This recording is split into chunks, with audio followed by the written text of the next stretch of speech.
The bright light streaked across the night sky. Olivia Nash stood on her cabin porch, coffee cup in hand, and watched it fall. It wasn't a shooting star. It was too big, too slow, and it left a trail of blue-green fire. Then came the crash, a sound like thunder that shook the trees and sent birds flying into the night. Olivia should have gone inside. She should have called someone, but 20 years at NASA had given her a curiosity that wouldn't quit. She grabbed her flashlight, her phone, and her old hiking boots. The woods behind her cabin were dark and thick, but Olivia knew them well. The smell reached her first. Not burning trees or grass, but something strange, like metal and lightning and perfume all mixed together. Then she saw the broken trees and the deep cut in the earth. At the end of this path was the crashed ship. It wasn't very big, maybe the size of a school bus. Its shape was strange, with curves and angles that hurt her eyes a little. The metal, if it was metal, seemed to move like water even though it was solid. Parts of it glowed with soft blue light. Olivia stepped closer. She had worked on secret projects. She knew what Earth's best ships looked like. This wasn't one of them. "Hello?" she called. "Is anyone there? Do you need help?"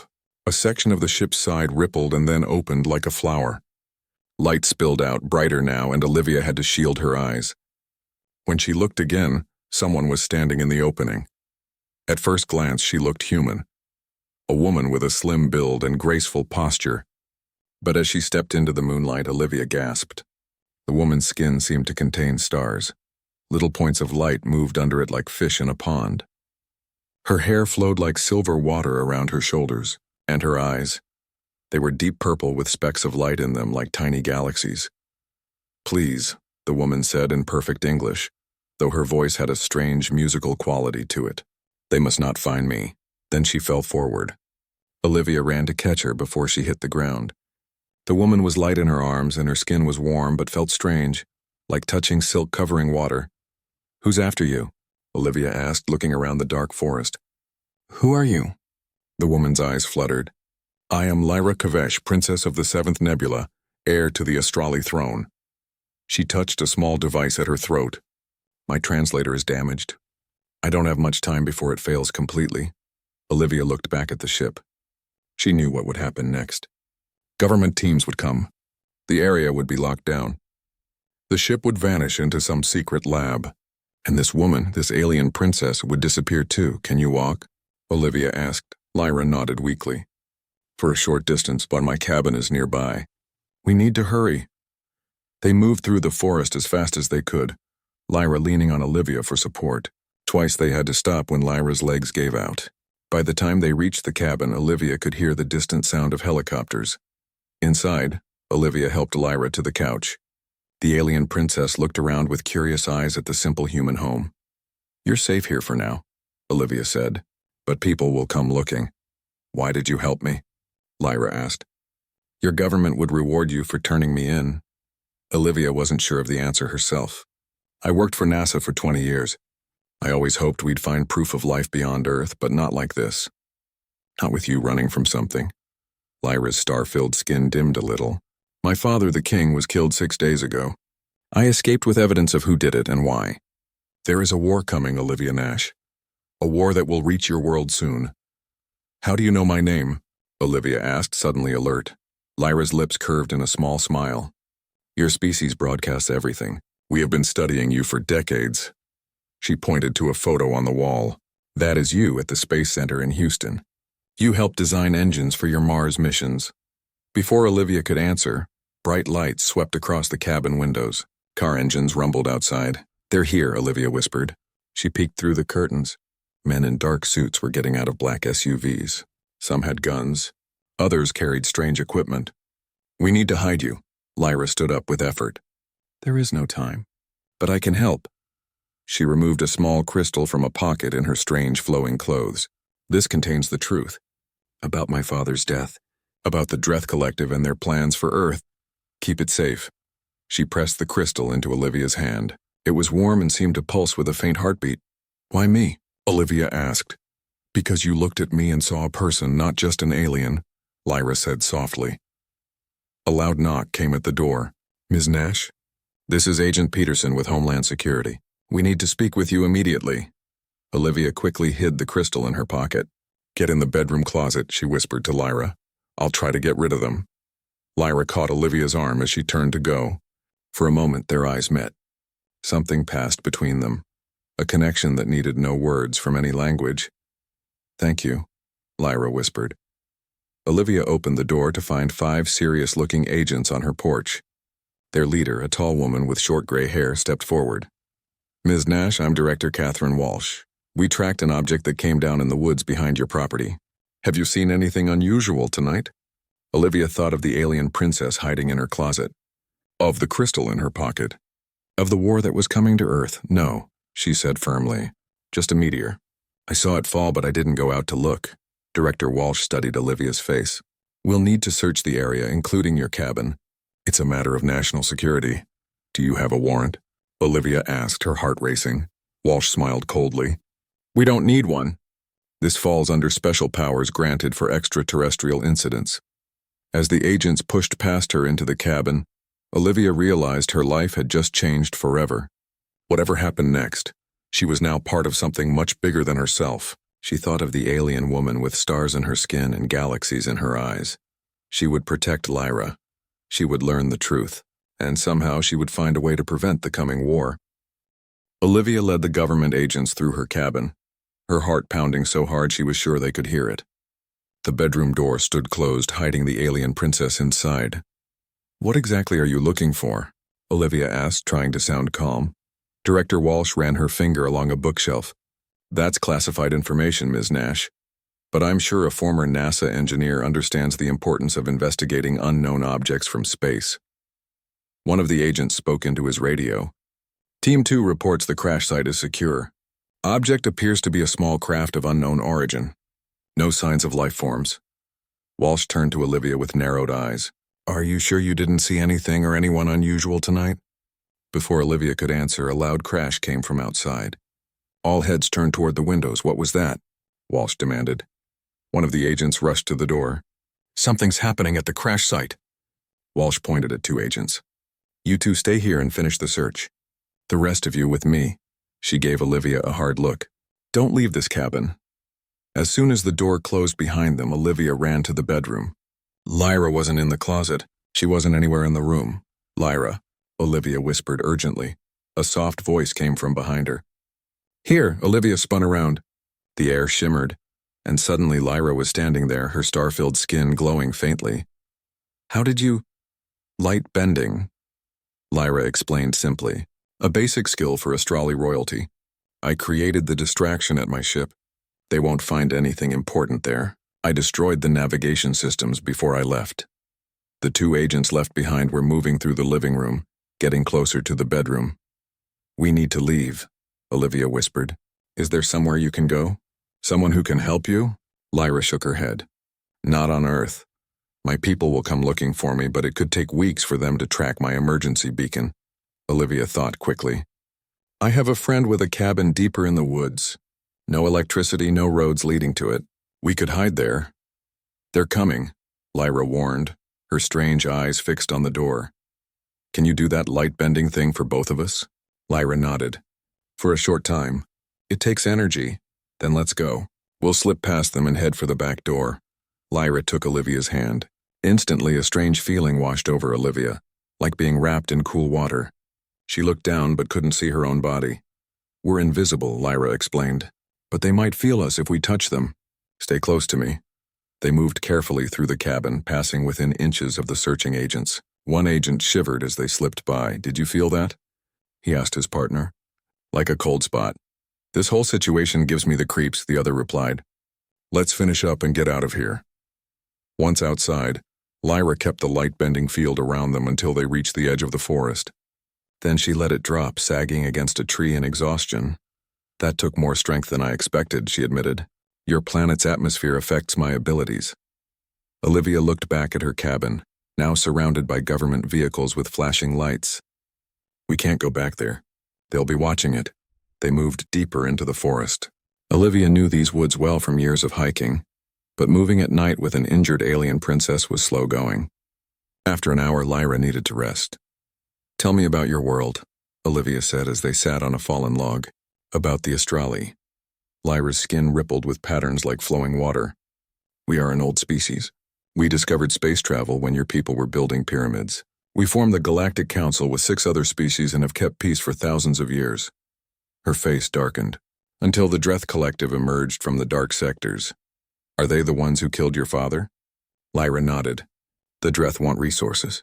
They strip planets bare and move on. They've been expanding toward Earth for decades. My father refused to give them passage through our space. She touched the spot where Olivia had hidden the crystal. That contains proof of their plans and the location of their central command. Why would they care about Earth? We're not exactly advanced by your standards. Your planet is rich in something the Dreth need. Water with a specific mineral content that only exists here. They would drain your oceans and leave Earth a desert. The weight of this knowledge settled on Olivia's shoulders. She had expected first contact with aliens to be a moment of wonder and scientific breakthrough. Instead, it was about war and survival. By dawn, they reached the hidden cabin. It was small and dusty from disuse, but it had a well for water and basic supplies. We should be safe here for a while, Olivia said, closing the heavy wooden shutters. My friend won't be back until hunting season. Lyra explored the simple cabin with curiosity, touching the rough wooden walls and old kerosene lamps. Your homes are so solid, she observed. Astrali buildings flow and change with our needs. Like your skin? Olivia said, watching the stars move beneath Lyra's surface. Lyra smiled. Yes. We are connected to the cosmic energy that flows through all things. It's how we manipulate light and matter. Over the next few days, a routine developed. Olivia would forage for food and check for signs of searchers. Lyra would rest and try to repair her translator and emergency beacon with primitive tools and materials Olivia found. At night, they would sit by the fire, and Lyra would tell stories of the 12 worlds of the Galactic Council. She described cities built on gas giants and ocean planets with creatures bigger than Earth's largest buildings. One evening, Lyra asked, "Do you have a mate, Olivia Nash? A partner?" Olivia shook her head. "My work was my life. NASA doesn't leave much room for relationships." "On my world, scientists and engineers are highly valued as mates," Lyra said, her skin flushing with pink light. "They create the future." Something in the way Lyra looked at her made Olivia's heart beat faster. There was an intensity in those galaxy-filled eyes that transcended the differences between their species. 2 weeks after their escape, Lyra's beacon was finally working. "My people will receive this signal," she explained. But it could still take days for them to reach Earth. That same day, while checking the perimeter, Olivia spotted a drone flying over the forest. It was small and quiet, not like the noisy government helicopters that had searched the area after the crash. "Someone else is looking for us," Olivia told Lyra when she returned to the cabin. "Someone with technology." Lyra's face grew serious. "The Dreth have agents on many worlds.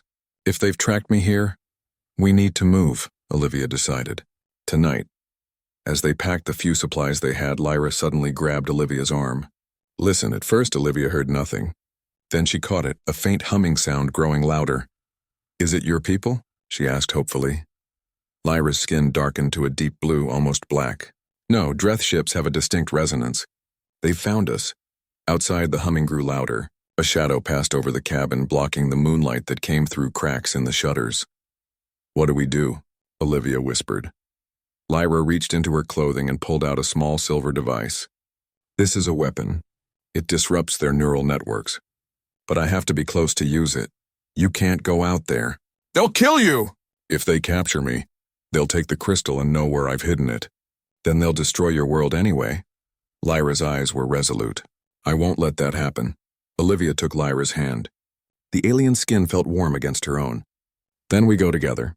2 targets are harder to hit than 1. They slipped out the back door of the cabin.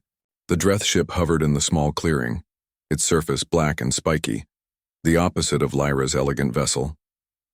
A ramp extended from its side and 3 figures descended. They looked almost human, but their movements were wrong. Too fluid, too quick.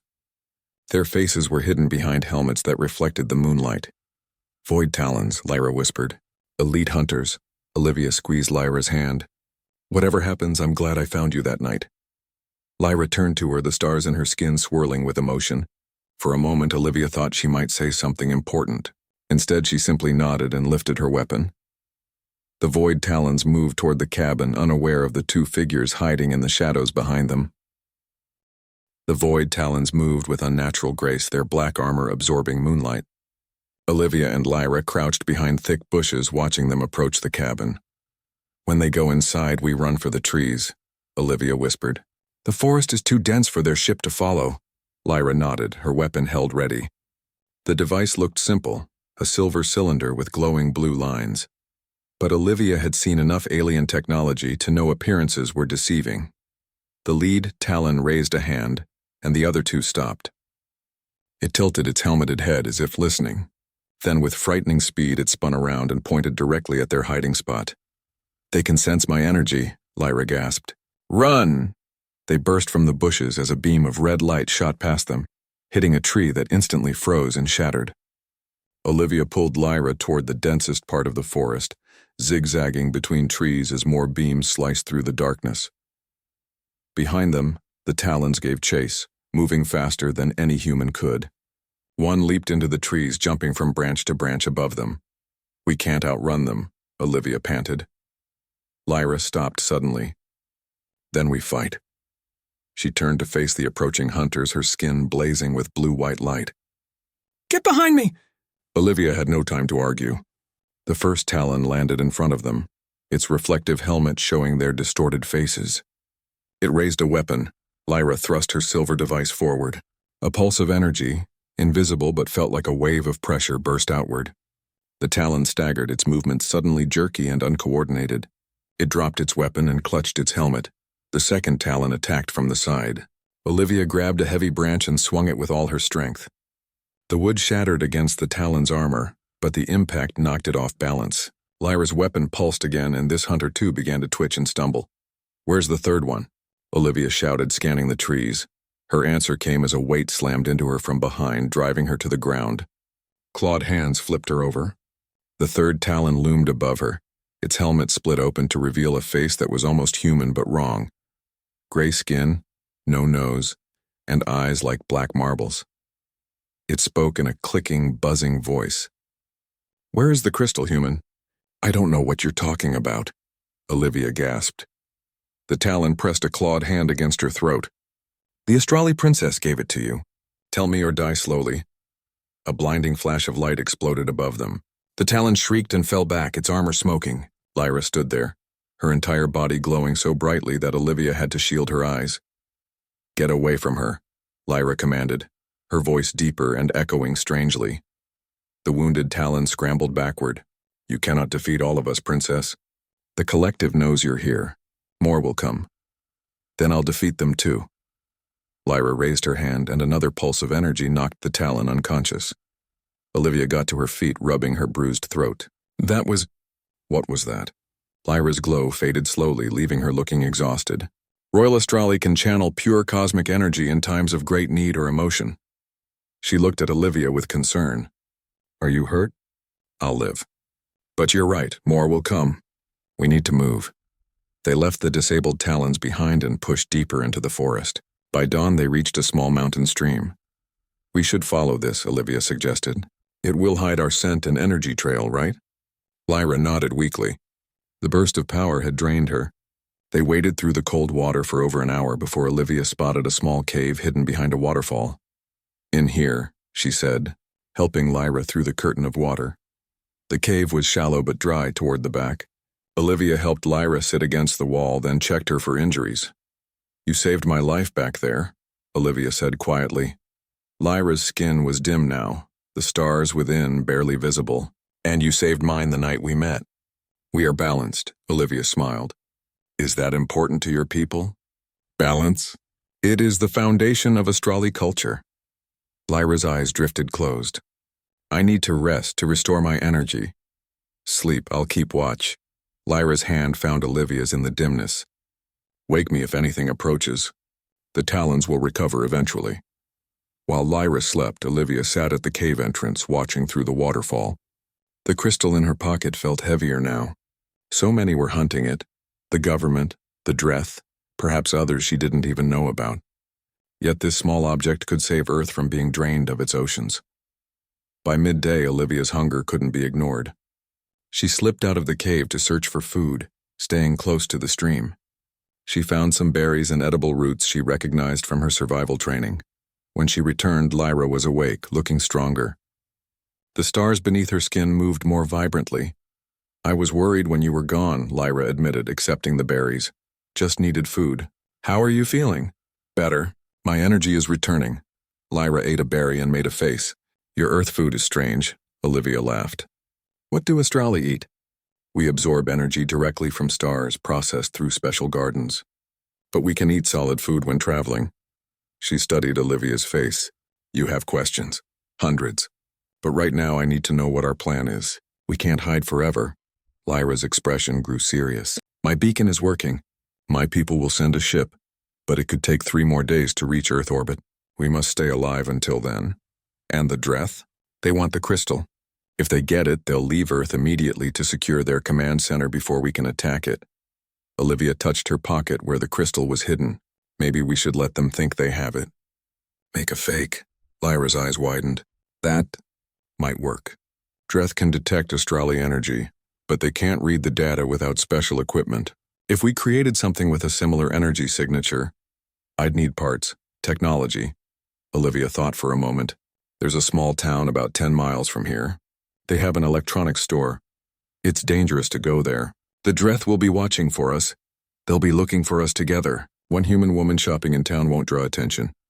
Lyra caught Olivia's hand. I don't like the idea of separating. Something in her voice made Olivia's heart beat faster.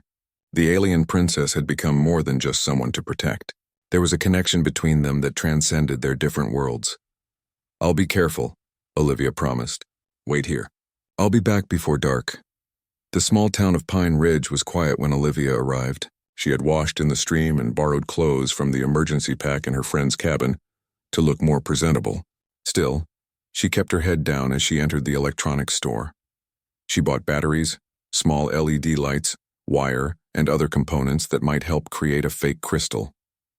As she paid, a news report on the store's TV caught her attention. The search continues for former NASA engineer Olivia Nash, wanted for questioning regarding the meteorite that crashed near her property 2 weeks ago. Authorities ask anyone with information to call the number on your screen. Her picture flashed on the TV. The cashier looked from the screen to Olivia, his eyes widening in recognition. You're late for an appointment, Olivia said quickly, grabbing her bag and rushing out of the store. She hurried down the street, aware of the cashier watching from the window. She needed to get back to Lyra quickly, but running would only draw attention. As she passed an alley, a hand shot out and pulled her into the shadows. Olivia fought against the grip until she heard a familiar voice. Stop struggling, Olivia Nash. I'm trying to help you. The woman who held her was Director Walsh from the government agency. She was alone and dressed in civilian clothes. Why would you help me? Olivia demanded, still struggling. Because I know what's really happening. Walsh looked around carefully. The Dreth Collective has infiltrated our government. They have agents in high positions. I'm part of a smaller group that knows the truth about alien civilizations. Why should I believe you? Because I could have had agents arrest you the moment you walked into town. Instead, I'm here alone. Walsh released her grip. Where's the Astrali princess? Olivia said nothing. Walsh sighed. Listen carefully. 3 more Dreth ships entered Earth's atmosphere last night. They're hunting you both. My team has been tracking their communications. She handed Olivia a small black device. This will jam their scanners for a short time. It's the best I can do. Olivia took the device cautiously. If you really want to help, clear my name. Call off the search. I can't, not yet. Too many eyes are watching. Walsh checked her watch. You need to go. That cashier has probably called someone by now. Before Olivia could respond, Walsh slipped away down the alley. Olivia stood frozen for a moment, unsure whether to trust this unexpected ally. Finally, she pocketed the jamming device and headed back toward the forest. As she reached the edge of town, a black SUV turned onto the street behind her. Through the window, she could see men in suits scanning the sidewalks. Whether they were government agents or Dreth in disguise, she couldn't risk finding out. Olivia ducked into a residential yard and hopped a fence, cutting through backyards until she reached the tree line. Only then did she break into a run, heading back to the cave where Lyra waited, unaware of the new dangers closing in around them. Darkness was falling as Olivia raced through the forest. Every shadow seemed to hide a Dreth hunter. Every sound made her heart jump. The bag of electronics bounced against her hip as she ran. She reached the stream and followed it to the waterfall, slipping behind the curtain of water into the cave. "Lyra!" There was no answer. The cave was empty. "Lyra!" Olivia called louder, fear tightening her chest. A soft blue glow appeared at the back of the cave where there had been only solid rock before. The wall rippled like water and Lyra stepped through. "You're back," the alien princess said, relief clear in her voice. "I sensed someone coming and hid in a pocket dimension. It's a small space I can create for short periods." Olivia dropped her bag and hugged Lyra without thinking. The alien princess stiffened in surprise, then relaxed, her arms wrapping around Olivia. The stars under Lyra's skin swirled faster, and a warm feeling like gentle electricity passed between them. "I was worried," Olivia admitted, stepping back. "I'm on the news. They're looking for me. Did anyone recognize you?" The store clerk did. "And I ran into Director Walsh from the government agency." Olivia explained the strange meeting in the alley and showed Lyra the jamming device. Lyra examined it with careful fingers. "This technology is more advanced than most Earth devices. It might be legitimate, or it might be a trap. Either way, we should use these materials to create our decoy crystal now. More Dreth ships have arrived. We don't have much time." They worked through the night. Lyra showed Olivia how to arrange the LEDs and wires in a pattern that would mimic the energy signature of the real crystal. Olivia's engineering skills proved useful as she soldered tiny connections and rigged the batteries. "Now for the most important part," Lyra said when the physical construction was complete. She held the fake crystal in her palm and closed her eyes. Slowly, her skin began to glow brighter. The stars within her moved toward her hand, gathering around the fake crystal. A soft humming filled the cave as energy flowed from Lyra into their creation. The fake crystal began to glow with the same blue-white light as Lyra's skin. After several minutes, Lyra opened her eyes and swayed with exhaustion. "It's done," she whispered. "I've imprinted it with enough of my energy to fool a Dreth scanner, but it won't last more than a day or two." Olivia helped Lyra sit against the cave wall. "You need to rest again." "No time," Lyra insisted. "We need to move. Use the jamming device. It will buy us a few hours to get far from here." Olivia activated Walsh's device. A soft buzzing sound came from it, and a small green light began to blink. "If this works, it should hide your energy signature from Dreth scanners." They left the cave and headed deeper into the mountains. The night was clear and cold, stars blazing overhead. Lyra looked up at them with longing. "Some of those are my home systems," she said softly. "The Astrali control 7 star clusters near what you call the Pleiades." "You'll see them again," Olivia promised. They walked until dawn, following game trails through the increasingly rocky terrain. As the sun rose, they found shelter in a stand of thick pines high on a mountainside. "From here we can see anyone approaching," Olivia said, scanning the valley below. There was no sign of pursuit yet. Lyra sat with her back against a tree trunk. Despite her rest in the cave, using her energy to create the fake crystal had weakened her again. "My beacon shows a response," she said, checking the small device on her wrist. "An Astrali ship is approaching your solar system. They will reach Earth orbit in approximately 48 hours. Can they land and pick us up? No. Earth's governments would detect them and possibly attack. We will need to reach a high elevation point away from population centers. They can use a targeted extraction beam." Olivia looked at the mountains around them. "There's a fire lookout tower on that peak. It's abandoned now that they use satellites." "That would work. How far?" "Another day's journey at least," Lyra nodded. "Then we should rest now and travel at night.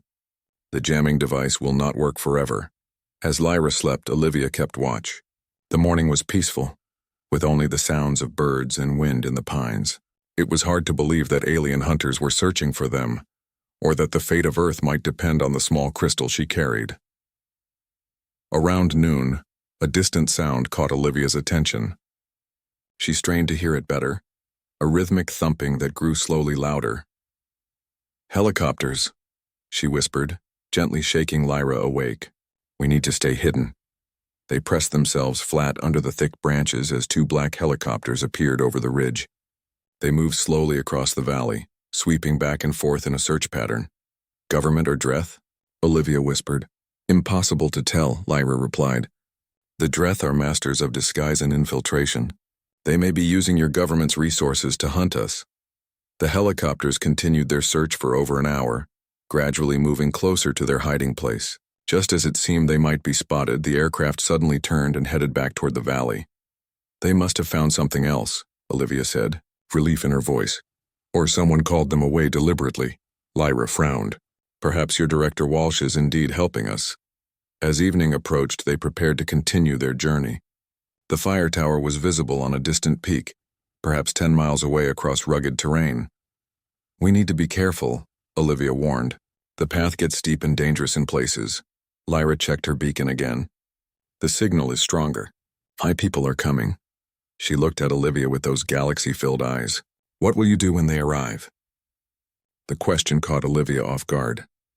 I haven't thought that far ahead. You could come with me, Lyra said softly. Earth is not safe for you now.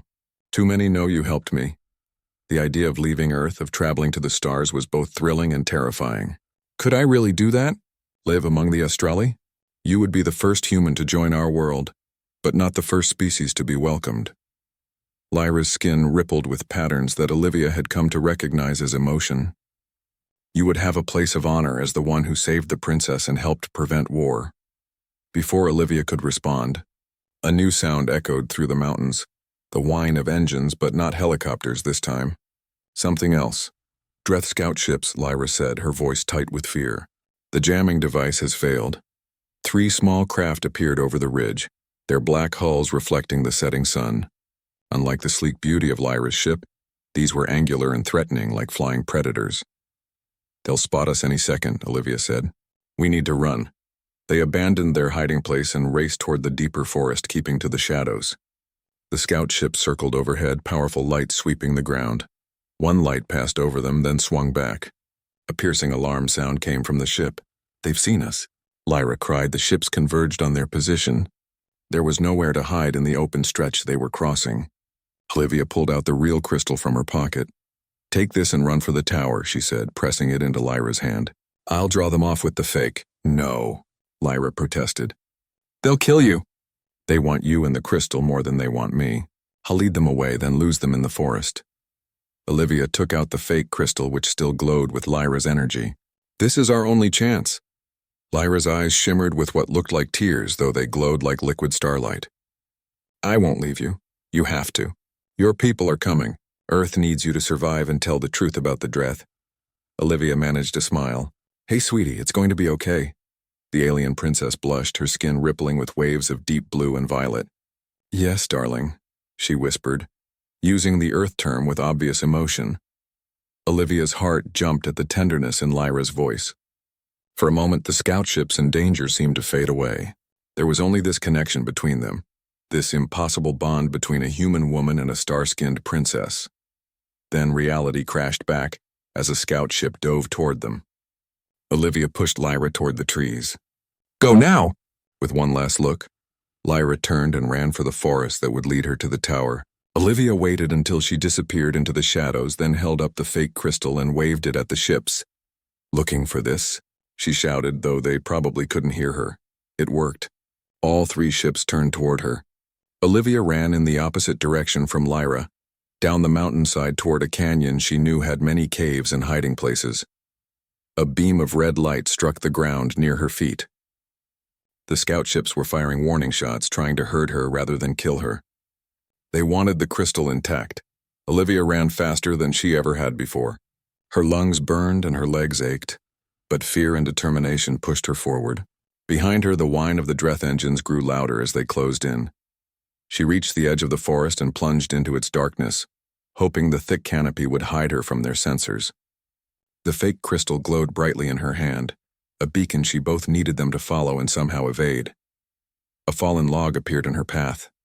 Olivia tried to jump over it but caught her foot. She fell hard, the breath knocked from her lungs. The fake crystal flew from her hand and landed several feet away. As she struggled to her feet, pain shooting through her ankle, a bright light blinded her. One of the scout ships hovered directly overhead, a hatch opening in its underside. Inside the Dreth scout ship, everything was angles and shadows. The walls were black metal with pulsing red lines that might have been circuits or veins. The air smelled wrong, metallic and too thin. The Void Talon pushed Olivia into a small chamber with a single chair in the center. The chair wasn't designed for humans. Its proportions were slightly off, making it look like something from a nightmare. "Sit," the Talon ordered. Olivia remained standing. "What are you going to do to me?" "Information extraction." The Talon pointed to its helmet. "We will connect your neural pathways to our systems. We will know everything you know." Fear crawled up Olivia's spine.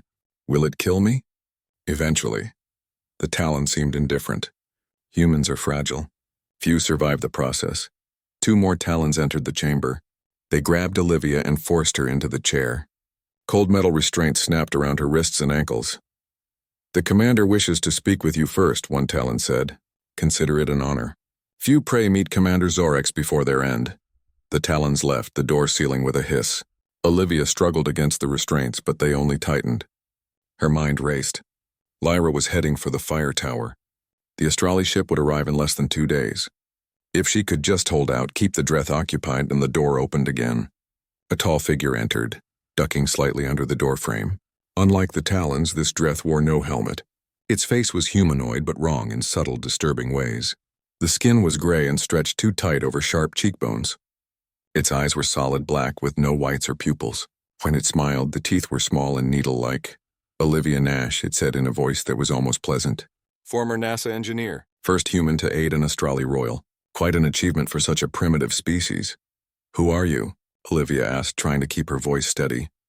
"Commander Zorx, first hunter of the Dreth Collective." He walked around her chair, studying her from all angles. "You have caused us considerable trouble. Happy to help." Zorx laughed, a sound like dry leaves rustling.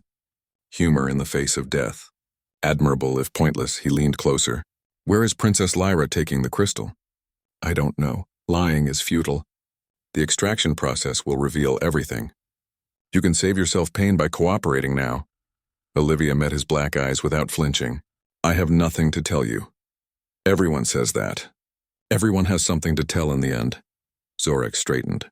"But perhaps we don't need your information after all." He touched a panel on the wall. A holographic display appeared, showing a map of the mountains. A small blue dot moved slowly across it. "The princess's energy signature is unique. Now that we have calibrated our sensors, we can track her anywhere on this planet." Zorx pointed to the blue dot. "She is heading for that high point. Likely for extraction by an Astrali ship." Olivia's heart sank. They had found Lyra.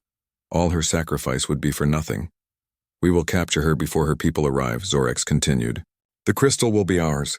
The location of the Dreth Command Center will remain secret. And your world," he shrugged.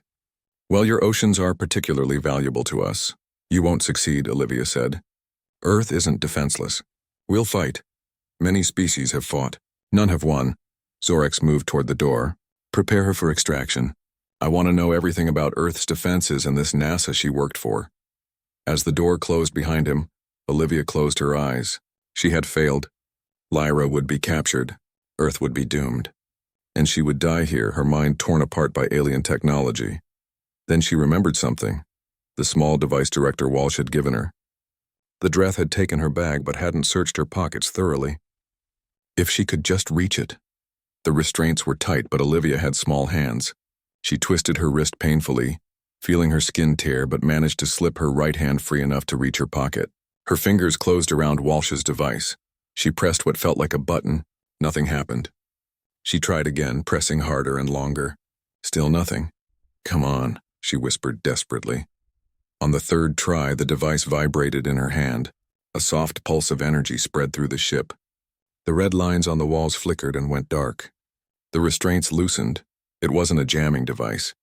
It was an EMP, an electromagnetic pulse designed to disable Dreth technology. Olivia freed herself and ran to the door. It was locked, but without power, the seal wasn't airtight. She pried her fingers into the slight gap and pulled with all her strength. Slowly, the door slid open just enough for her to squeeze through. The corridor outside was dark except for emergency lighting. Alarms blared in the distance. She had minutes at most before systems rebooted. Olivia ran through the ship searching for a way out. She found what looked like an escape pod, a small chamber with seats and a separate door to the outside. The controls were alien, but she recognized enough patterns from her engineering background to understand the basic function. She sealed herself inside the pod and hit what she hoped was the launch button. For a terrifying moment, nothing happened. Then the pod shuddered and dropped away from the main ship. The small craft tumbled through the air, its stabilizers offline from the EMP. Olivia gripped the seat as the ground rushed up to meet her. The pod crashed through trees, bounced off a hillside, and finally skidded to a stop in a small clearing. Dazed but alive, Olivia forced the pod's door open and stumbled out. She had no idea where she was or how far she'd traveled from where the Dreth had captured her, but the sky was growing light. She'd been in the ship all night. In the distance, she could see the mountain peak with the fire tower. Lyra would be there by now, waiting for her people, and the Dreth knew exactly where to find her. Olivia set off at a run despite her injuries. She had to warn Lyra, had to help her somehow. The journey was a blur of pain and determination.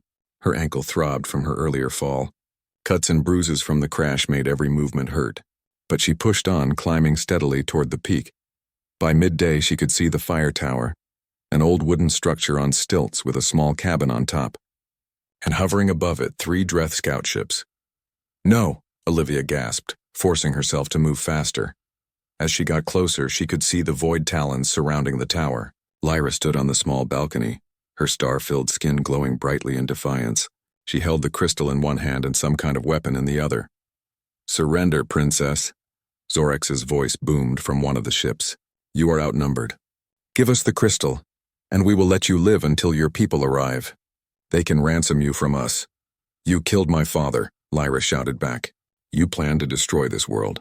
"I will never surrender to the Dreth," Zorex signaled, and the talons began to climb the tower's stairs. Lyra fired her weapon, sending one tumbling back, but there were too many. Olivia reached the base of the tower. "Lyra!" The alien princess looked down, her face lighting with joy and disbelief. "Olivia, how did you escape?" "No time to explain." "The crystal, can you destroy it?" "What? No. It contains the evidence. They're tracking you through your energy connection to it," Olivia shouted. "As long as you have it, they'll find you." Understanding dawned on Lyra's face. She looked at the crystal in her hand, then at the approaching talons. "If I destroy it, the evidence against the Dreth is lost," she said. "My father's death goes unavenged. Better than letting them capture it, and you," Olivia replied. "Your people are coming. You can tell them the truth even without the crystal." A void talon reached the top of the stairs. Lyra blasted it with her weapon, but another took its place. "Lyra, please. Trust me." The princess looked at Olivia one last time, then raised the crystal high. Her skin blazed with light as she channeled her energy into the small object. The crystal began to glow brighter and brighter until it was painful to look at. "No," Zorex's voice roared from the ship. The crystal shattered in a blinding flash. A shock wave of energy knocked the talons off the tower and sent the scout ship spinning through the air. Olivia shielded her eyes. When she looked again, Lyra was slumped against the railing of the balcony. Her skin was dim, the stars within barely visible. Olivia climbed the tower as fast as her injured body would allow. She reached Lyra and gathered the princess in her arms. Lyra, wake up, please." The alien princess's eyes fluttered open. "It's done," she whispered. "The crystal is destroyed. The link is broken. Will you be okay?" "In time. Using that much energy, it takes a toll." Around them, the Dreth were regrouping. The scout ship stabilized and began to circle the tower again. The fallen talons were getting to their feet. "They're coming back," Olivia said. "And we're trapped." Lyra checked her beacon. "My people are close. Very close, but not close enough." Zorex's voice came again, cold with fury. "You have destroyed the crystal. For that, your deaths will be slow and painful, starting with the human." The scout ships closed in. Olivia held Lyra tighter, determined to protect her until the end. Then a new sound filled the air, a deep, resonant humming that made the tower vibrate. A shadow fell over them as an enormous ship appeared in the sky above. Unlike the angular Dreth ships, this vessel was elegant and flowing, like liquid silver given form. It dwarfed the scout ships, making them look like insects beside it. "The Astrali flagship," Lyra breathed, new strength in her voice. "The Stellar Ascendant. They've come,